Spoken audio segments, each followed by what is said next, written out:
Hello, YouTubers. My name is X Factor, and hope you're in the mood for an absolute crazy round with some Battlefield 4 Rush on Golmud. This is the traditional round where they get 2 pieces of armor, they start pushing up, occupying the flanks, and just slaughtering the lambs in the middle. So no matter what kind of game what I'm playing, whether it's Conquest, Domination, Obliteration, or Rush, you'll see me switch gears. What's that mean? Die as a medic. There's vehicles breathing down your throat. Why not grab support, recon, or even an engineer? And any good tanker will tell you this. They're not going to sit around for long and try to eat RPGs. They're going to try to pillar and strafe and make you miss. Well, what's that do to them? That occupies their time. They might be stuck behind a rock. They might catch a mortar, which could disable them. They might eat a UCAV. Well, what else happens when you have their armor occupied? Your team can also help in their positioning, whether it's moving up, a tank pulling up, or simply more engineers getting to the right place at the right time. We're going to be using the A91 for a little bit, which is pretty strong in the hipfire position.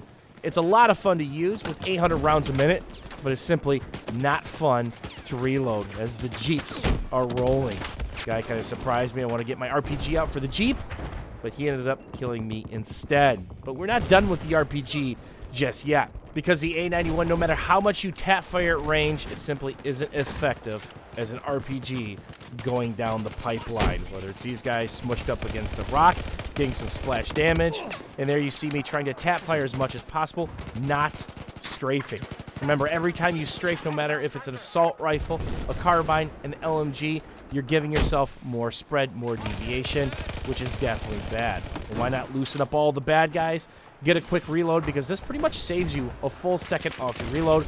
And pay attention to the mini-map, whether your team has a Tugs, a Pokeball, or of course a Mav above. It's all about reading that mini-map as often as possible.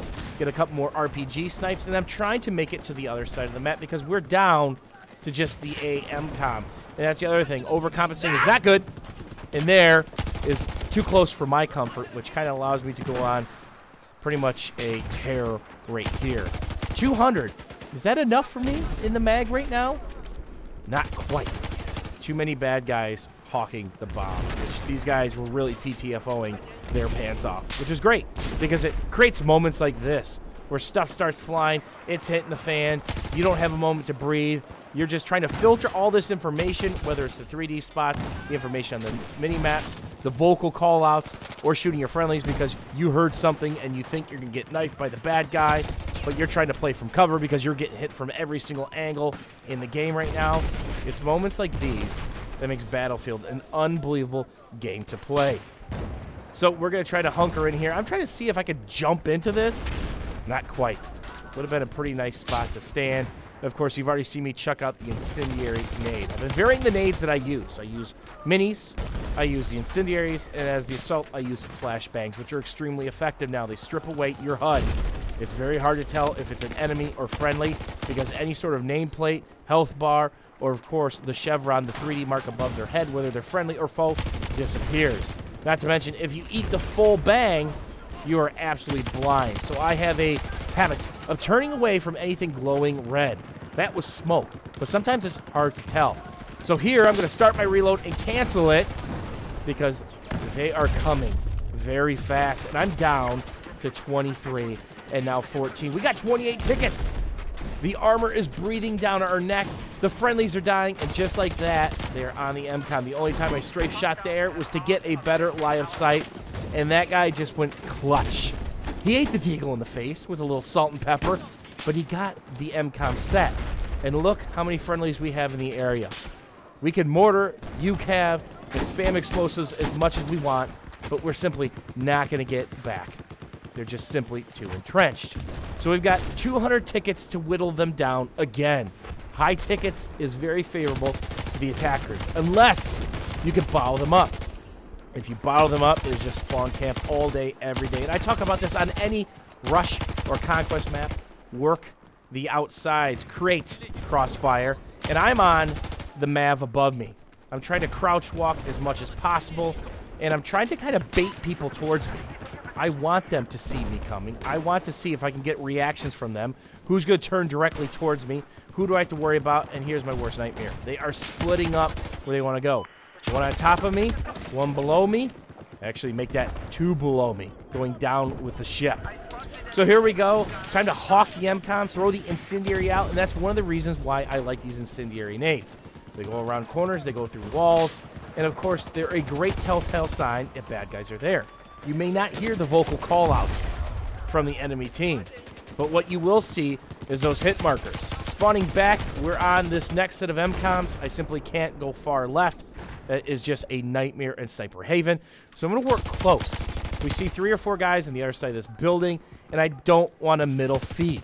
I want to stay here, get as many kills as possible, clear that area out. Because what happens if I die? What happens if we got squad wiped there because we were all standing still? They're going to gain that position. And there's an incendiary grenade trying to play truth or dare. Is there a bad guy there? Truth or dare? Yes, he is there. That's why you see those hit markers. So these are great. Flashbangs, of course, give you the hit markers along with minis and anything else in the nade. But the incendiary grenade is the gift that keeps giving. And then, of course, whenever you're playing with a bunch of clan guys, it is extremely fun to bait. Teamwork really can work against you. It can really work for you when you're trying to bait guys into their teammates. Because what am I trying to go for? The squad wipe, especially when there's 4 or 5 of those buggers on one team.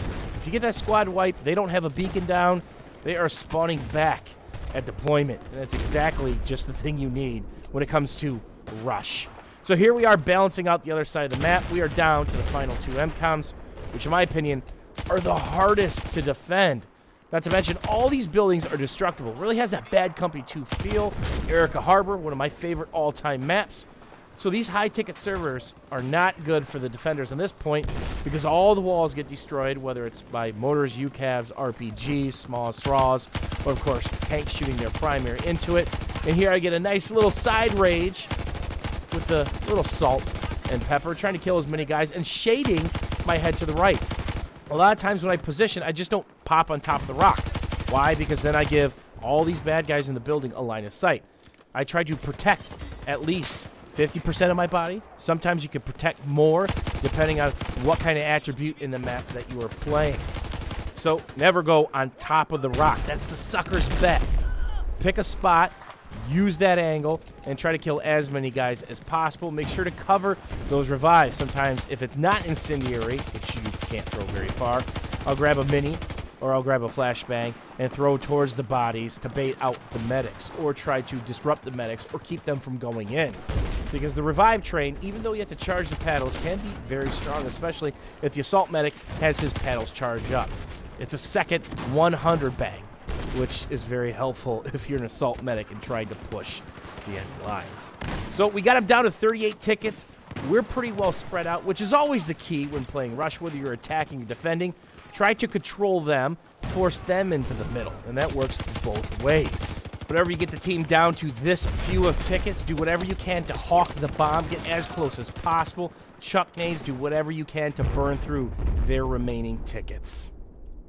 Lastly, for those of you who are 18 years and older, I have a sponsored promotional message for you from a website called Opinion Outpost. They're an internet-based research company that rewards you with money and gift cards from websites such as Amazon and iTunes in exchange for you sharing your opinions on brands and varying subjects by completing surveys. Opinion Outpost may ask you your opinion about a TV show, movie, product, game, politics, or anything of that nature. It's absolutely free to join, and you can check your emails from Opinion Outpost in the promotional tab in Gmail. Also, they have a quarterly prize of $10,000 USD for active members. Every time you do complete a survey, you get an entry into that with no limit on how many surveys you can complete. Check out the link to Opinion Outpost down below. And as always, YouTubers, thanks for watching. Thanks for hanging out. And hopefully you guys enjoyed this nail biter round. We'll see you guys soon.